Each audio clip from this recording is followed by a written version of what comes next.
Welcome to the Common Take on Sports with Kevin and Quentin. Thank you, Lulu. All right, we're going to get our show started today, talking a little bit of college football. We got our conference championship set.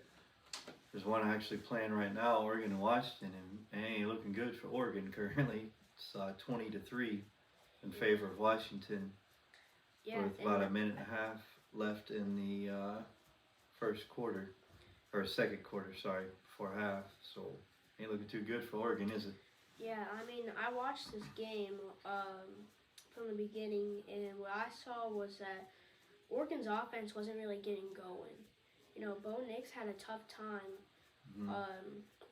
going on Oregon's first drive, and that Oregon defense just could not stop Washington. You know, they had lots of opportunities to sack Michael Penix Jr., but he just found a way to avoid it. Honestly, from what I've seen, they haven't really been able to get to him. No. He's gone untouched so far. Yeah, they've only got one sack on him, which was in the first quarter. But yeah, I mean, Oregon's defense hasn't really been that good against Washington. So this is one of the games that affects the playoff, right? Because Washington's number 3 team in the country. If they hold serve and beat Oregon, they're in to the playoff. Yeah, so that seals one seat right there. So right now they're doing good, but they still got a whole half left to play. So we'll see what happens there. Right now, Washington looks good. Looks like they're going to win that game. Yep. If they keep doing what they're doing. Let's talk about some of the other games that have a lot on the line, right? Yep. So Oklahoma State, Texas really, I mean, if Texas wins this, if somebody loses, they probably put themselves in a position to maybe get in the playoff depending on what happens with the other 4 games. And honestly, at this point, this game really has no meaning, the Big 12 championship, because chaos would have to. It means something to Texas if chaos happens, right? Let's say Oregon comes back and beats Washington. And then let's say that, we'll get to another game here in just a second, but let's say one of the other 3 lose, Georgia, Michigan, or Florida State. That would open a spot for Texas more than likely, right? If Oregon beat Washington. So right now the game is meaningless, but it could mean something later depending on the results of the other games. So the first game that is going to have a huge impact other than the Washington-Oregon game being played right now is the Georgia-Alabama game. If Alabama beats Georgia, that's going to cause some chaos, right? Because now you open the door for a one-loss team to maybe get in. Yeah, I'd say, like, if Oregon beats Washington, Oregon would go in. If Bama beats Georgia, that might open the hole for Ohio State as well. That might open the hole right for now, Texas. Well, so I'm going to go over some scenarios in a minute. But I understand what you're saying, and you're right. That could happen, but let's talk about the games first, and then we'll go over some scenarios after we talk about these games, right? So next game that has some huge meaning here is Michigan-Iowa, right? Michigan has to beat Iowa in their end, but if they lose, that opens the door for maybe an Oregon if they win, or a Texas if they win, or an Alabama if they win, or it could open the door for Ohio State to get back in, right? Yeah. Then you have Louisville, Florida State. Florida State doesn't beat Louisville, then they open the door for somebody. So right now in the college football rankings, Ohio State is number 6. So if Washington beats Oregon, that would move Ohio State to 5. If Georgia lost to Alabama, Ohio State would get in. Yeah, Ohio because State. Alabama is only the number 8 team in the country, and Ohio State's 6. So, I mean, I could see one where the committee would let Alabama jump Ohio State, but I don't know. Honestly, I think that's too far of a jump. I think if Alabama beats Georgia, you could see a scenario where the SEC does not get in, and they get left out of this playoff. Yeah, I mean, that doesn't really happen because the SEC has always had, like, Alabama, sometimes LSU, sometimes Georgia in the Last couple of playoff. years has been Georgia. Yeah, and I mean the SEC usually has at least one or more teams in the playoffs, but Mhm. SEC doesn't get a team in the playoff this year. I mean So this that's is gonna be last weird. year of the 14 playoff too. Next year it expands to 12. Yeah. So you have Washington here, or Oregon just scored before the half. It's now 20-10. Yep. So that's shaping up to be a really good game at the half. So Oregon does receive the second half kick, so Oregon will have a chance to make oh it a no 3-point kidding! game. Wow. Okay, I didn't know that. Yeah, Washington Interesting. Washington got the ball first, so Oregon will have a chance at the start of the third quarter to try to make this a 3-point game. Here's my predictions. Now I'm going to give you my predictions who I think is going to get into the playoff. So my prediction for the Oregon-Washington game is I think that's going to be a very close game. I think Washington pulls it out again because they feel like they have something to prove. And I think that they win it on a field goal again and beat Oregon by a field goal. I think Washington wins out and gets in the playoff. Georgia, Alabama.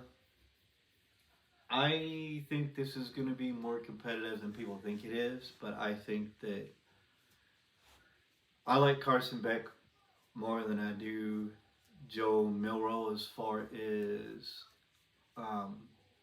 their progression in this season. I think Carson Beck is at a different level, and I think he does just enough to win this game. And I think Georgia wins the SEC championship, and I think they get in the playoff. Michigan, Iowa. I think that the Michigan-Iowa is going to be a defensive-oriented team. I honestly think Michigan is going to keep this very vanilla because I think they feel like they can win this game by just being themselves and shoving it down Iowa's throat. Don't think you're going to see a lot of trick plays here. I think they're going to go right at Iowa because they feel like they're better. I think Michigan wins. I think they end up pulling away in the second half. I think they'll win by 2 touchdowns just because I think this is going to be an old school defensive ground and pound type game. And I just think Michigan pulls away with 2 touchdowns at the end and wins the Big Ten Championship, and I think Michigan gets in. Here's the tricky one for me. Louisville and Florida State. Florida State lost Jordan Travis for the season. And they have their backup in. He's done okay. But he's about to face a Louisville team. I know they lost to Kentucky last week, but that Louisville team's still pretty tough. Yeah. They beat Notre Dame, if I'm not mistaken. Yeah, that's true. So, I think Louisville could cause some chaos here. And I think that they could... I think Louisville pulls it out here and beats Florida State. But here's the kicker for this. Louisville is a 2-loss team, so even if they win the ACC championship and beat Florida State, they're not in. Which means you just open the door for either, if Oregon loses, they'll drop down below Ohio State. Ohio State will move up to 5. If Alabama loses, they'll drop. Texas will move up. And so here's the problem you're going to have. The committee's going to have to decide if Texas beats Oklahoma State. They're going to have to decide who's better. An Ohio State team who beat Notre Dame and they beat Penn State, who Penn State is a top 10 team right now. And they played a tough Michigan team at Michigan's house on the road to a 6-point loss, which is pretty close. Or a Texas team who beat Alabama. You know, they're going to have to decide whose resume is better here. Texas or Ohio State. I think it's going to be Ohio State because Ohio State has a higher ranking. They're going to put them at number 4. Florida State loses. That's what the committee's going to do. Trust me. And that's very possible. Yeah. Very, very possible that they could do that. to me, there's no way Texas is getting in. I think Ohio State. If Oregon loses, Florida State loses, Ohio State gets into that number 4 spot because you have Oregon who's ahead of them. If they lose, Ohio State moves up to number 5. Mm-hmm. Florida State loses to Louisville, Ohio State moves up to number 4. That'd be the scenario here. And then Texas, So you're thinking if Florida State loses, Ohio State gets they back their way into the playoffs like they did last year. yeah, if Oregon loses, Florida yeah. State or if Oregon loses, I see what you're saying. yeah, I got you. If Yeah. Oregon happens to pull out that win, well, I think if Oregon beats Washington, we're having a whole different conversation anyway. Because I think Oregon gets in. Yeah, because then Oregon will probably. Because they're number 5 right now. So if Yeah. they beat Washington and Washington drops out of the top 4, Oregon goes into the top 4. Oregon's above Ohio Oregon. State currently. Yeah, So- Oregon would probably go to number 3, and Yes. then Ohio State number 4. No. Well, Oh, I see what you're saying. Okay. if Yeah. Florida State lost, then yes, you are correct. I think you're right. Oregon and Ohio State would get in. Yes. Yeah, absolutely. Yeah, If both of those two teams, if Washington and Florida State both lose, yes. Yeah. Yes, okay, Oregon so and Ohio State both get in. Yes. Yes. Yep. So I see what you're trying to do. You're trying to do. What I'm saying is Washington if Florida and- State wins, but Oregon loses to Washington, or I'm sorry, if Oregon loses to Washington, and Florida State loses to Louisville, my guess is Ohio State's the next team in because they're number 6 now. That would move them up to 5. If Oregon lost, if Florida State loses, I think that moves them up to 4. You see what I'm saying? I think they'd move them up two slots. I do see a scenario where they could move Texas above Ohio State. I don't think that would be the right move, but I can see that because to be honest with you, the way that Ohio State played Michigan at Michigan, I can't believe I'm saying this as a Michigan fan, but I think Ohio State is one of the top 4 teams in the country. I honestly think they are. They're tough. They played Michigan tough. Michigan did not just run over them. It was a tight game all the way to the end, and that game was decided by 2 turnovers. As was ultimately what decided that game. 2 turnovers and a missed field goal. I say Ohio State's a top 5 team, maybe a top 10 team, but top 5 for sure. Okay. I gotta say, I do see a scenario where Texas jumps over Ohio State, but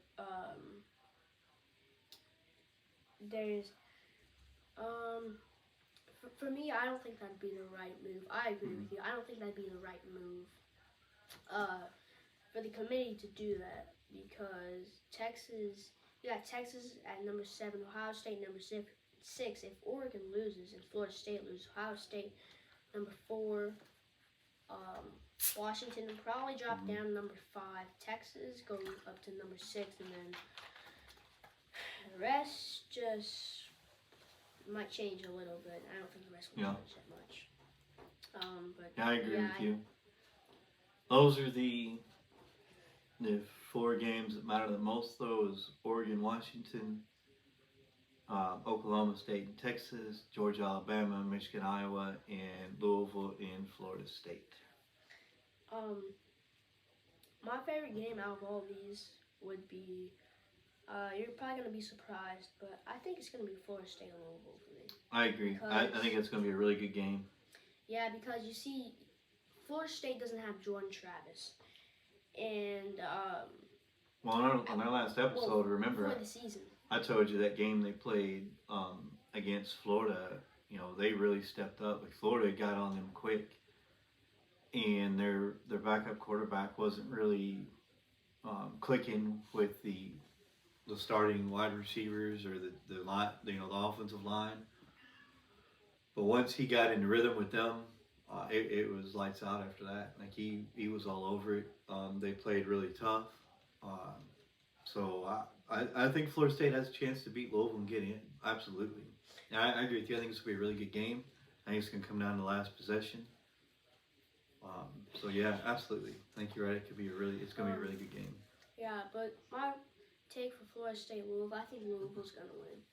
Louisville, Think so? Really good. Yeah, I think so. I mean, Florida State, their backup QB, he's a game time decision, so they're gonna have to go to the third string maybe.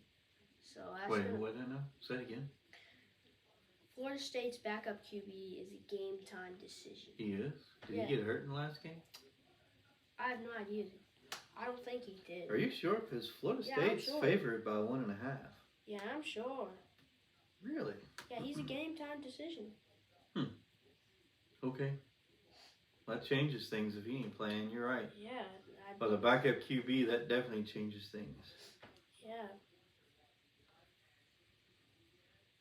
That's gonna be he's in doubt for the ACC title game. I think he'll play unless that dude's leg is broken. I'm pretty sure he'll play. Whatever's wrong with him, he'll get over it by tomorrow. You don't pass up an opportunity like that. He'll be there. I mean, All right. That's kind of how I see the college football for tomorrow. I'm excited to watch the games. I'm definitely gonna be catching that. As soon as we're done with this, and we'll finish watching that Oregon-Washington game.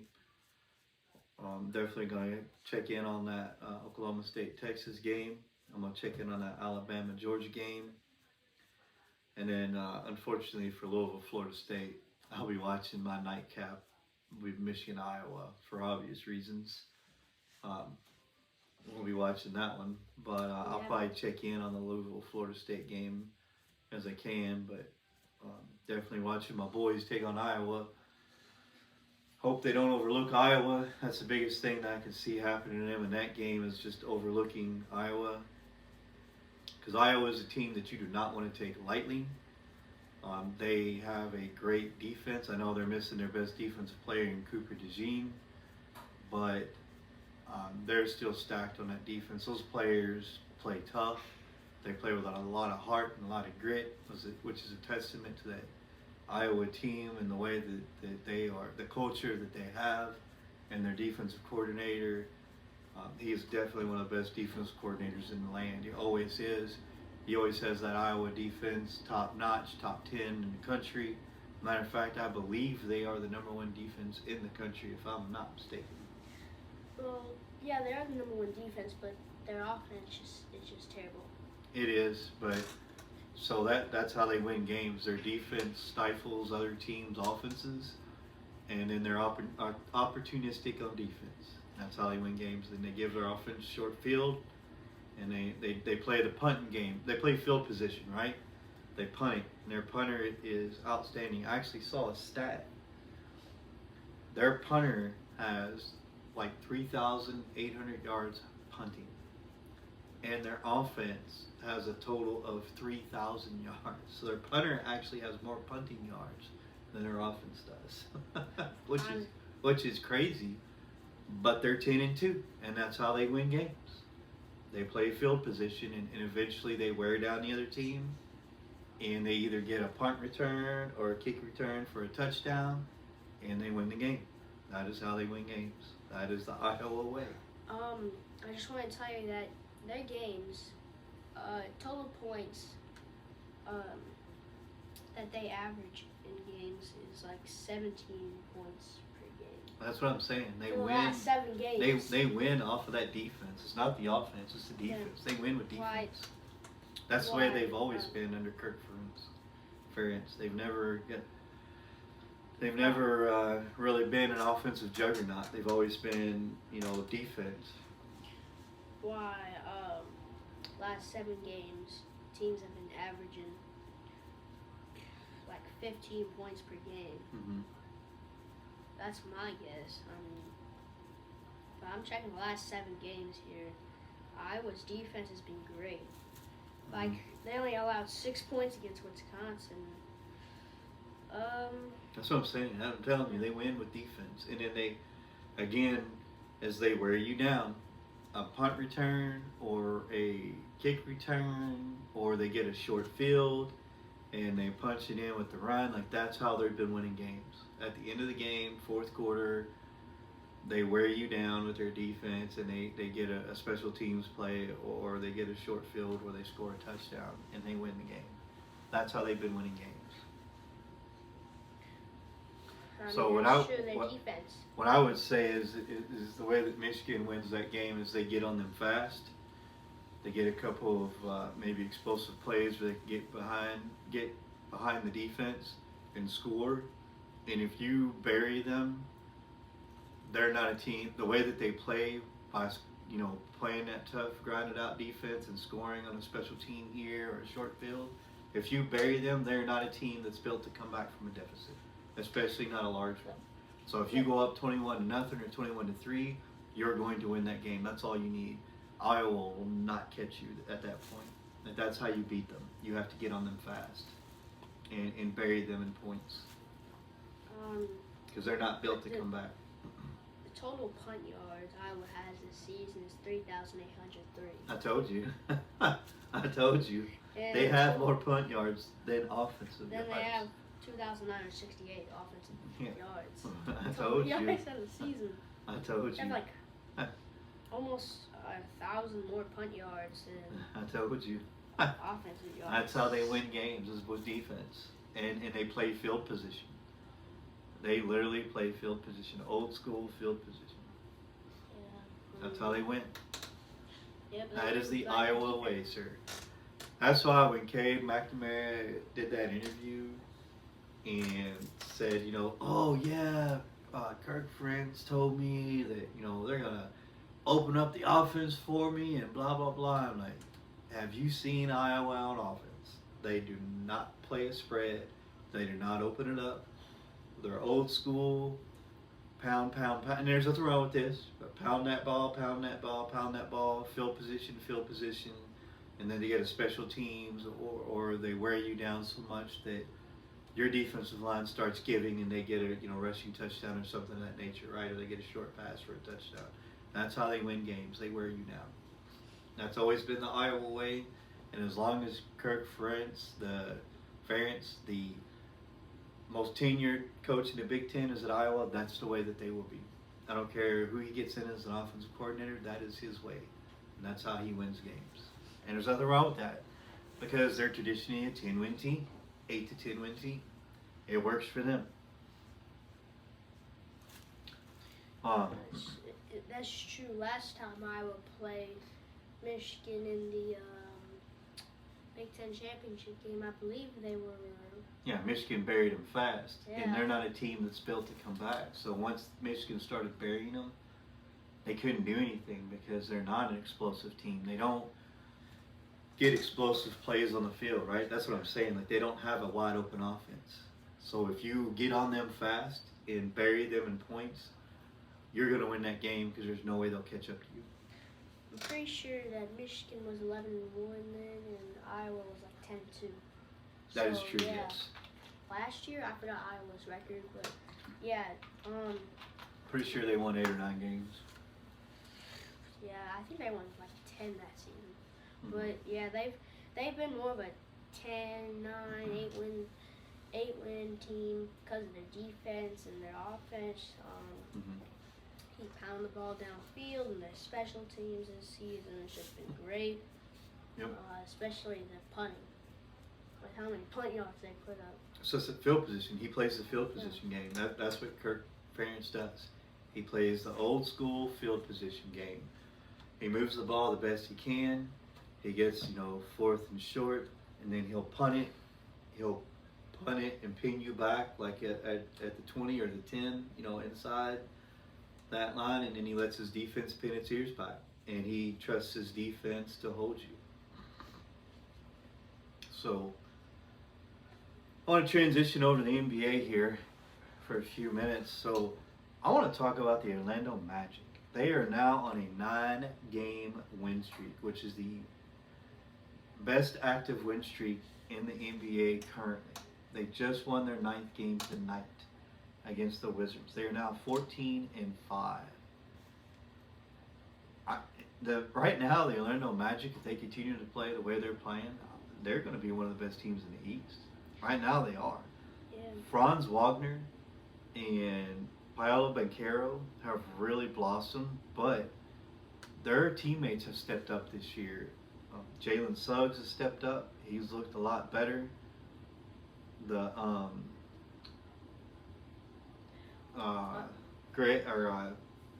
Anthony off the bench has looked better. He's been huge for 6 man. Mo Wagner has been huge for them off the bench. Cole Anthony was who I was trying to think of. They are playing outstanding right now, and they're playing tough defense.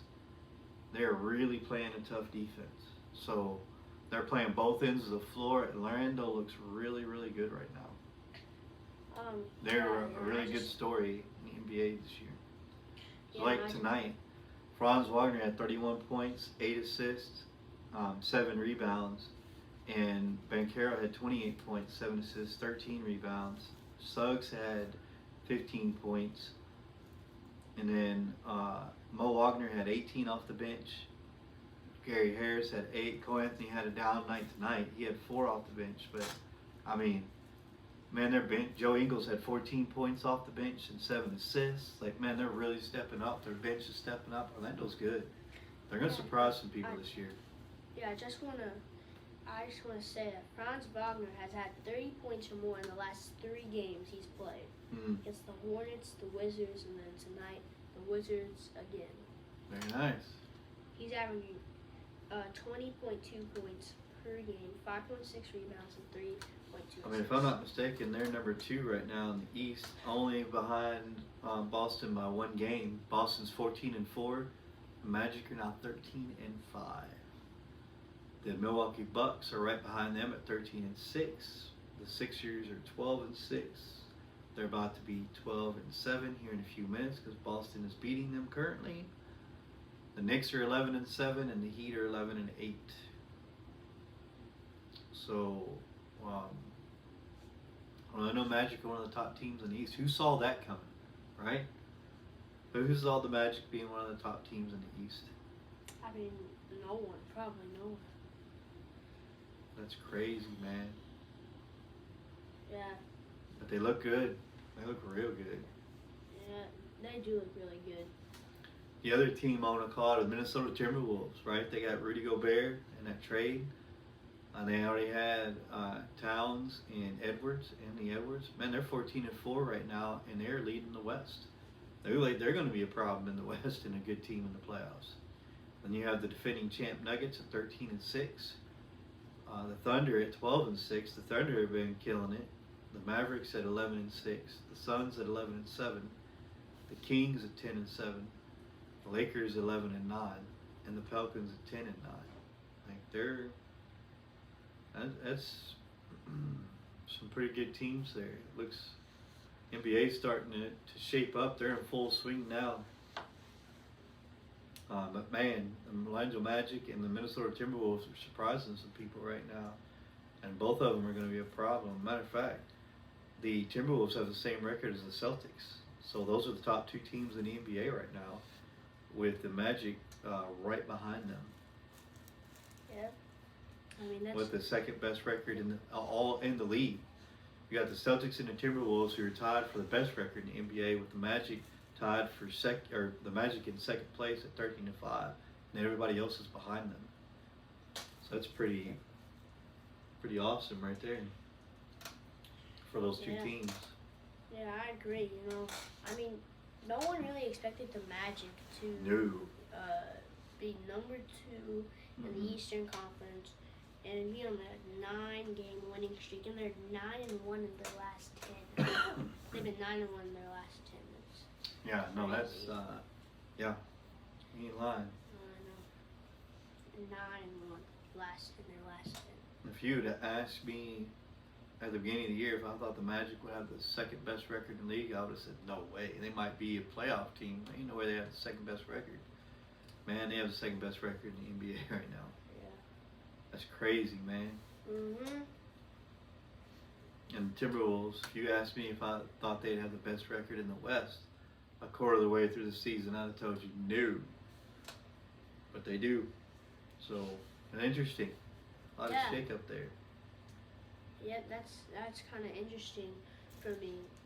I really think that is. You know, like the Magic or Celtics ended up beating the Sixers, so yep. So that means the Celtics are up by 1 game, I believe. yep, still up by 1 game. Yep. So they're number 1 in the NBA by Timberwolves right behind them, and then next comes the Magic. Right Mhm. there. So yeah, that's kind of it's kind of surprising for the Timberwolves and the Magic to be one of the top 3 teams. Mm-hmm. That's I agree. kind of impressive. I think the Thunder have finally, after the whole saga that started with James Harden, then Kevin Durant, and then Russell Westbrook, man, they've bounced back nicely. That's a very, very well ran team right there, because they're back in the playoff hunt too, and they're right up there Yeah. in the Tonight, West. Tonight They beat the Lakers last night. Yeah, 44 points. That's Mm-hmm. Yeah. tough game to watch. But the 76ers were without Joel Embiid, and I'm pretty sure they did not have Tyrese Maxey with them. Oh, okay. I don't believe. I gotta check.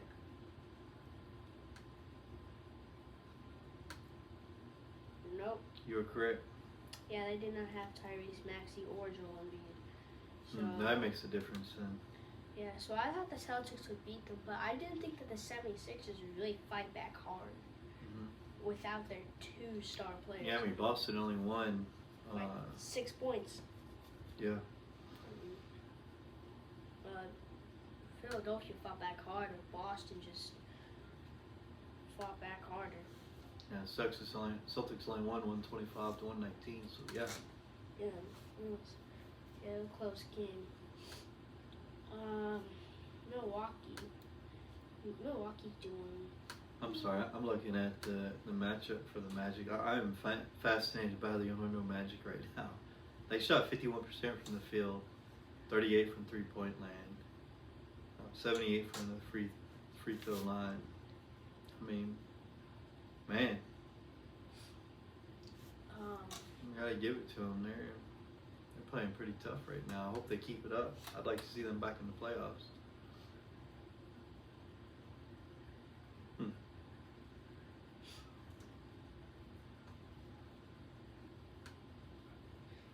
Yeah, I'd like to see the Magic in the playoffs to see what they will turn out to be in the playoffs at the end of the season this year.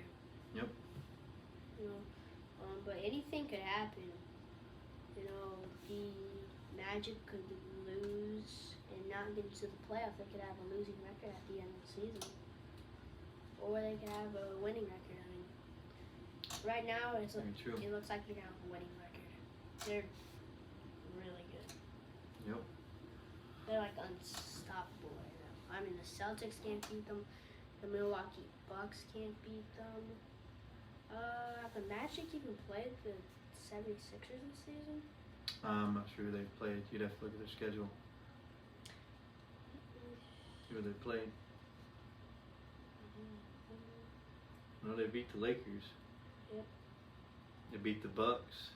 They beat the Celtics. They beat the Nuggets. No, they have not played 76ers this season. They've beat several of the top teams in the NBA currently. So the Magic are for real. They don't play the 76ers till December 27th. Okay. Okay, so there's still a long way till the Magic play the 76ers. So still just one. So they just Pretty tied good a team franchise record with the win tonight of 9 straight wins. So next they face the Brooklyn Nets, I believe. Mm-hmm. So if they beat the Nets, they will set the all-time franchise record with the most. So they beat the Celtics, the wins in a Nuggets, row. the Raptors, the Pacers, the Bulls, the Bucks, the Lakers. So they've beat several top teams. So we'll see how that goes for them. Yeah.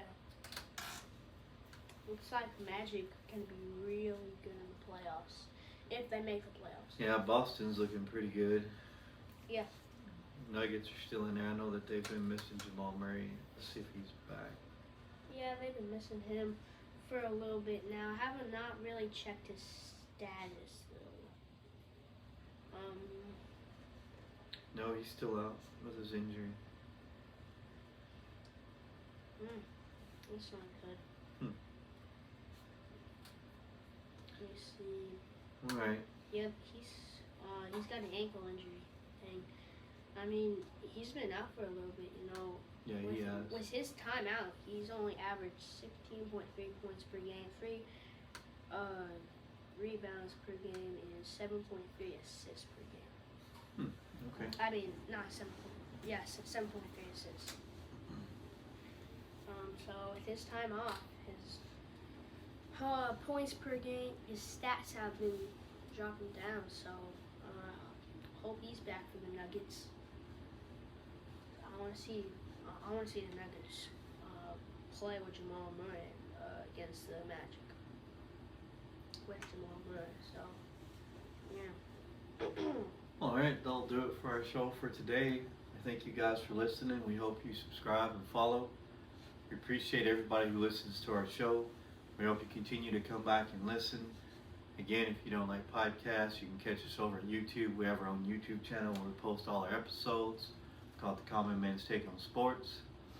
We hope you guys have a good night. We're excited to watch those college football games tomorrow. Everybody have a good weekend. Good night. All right.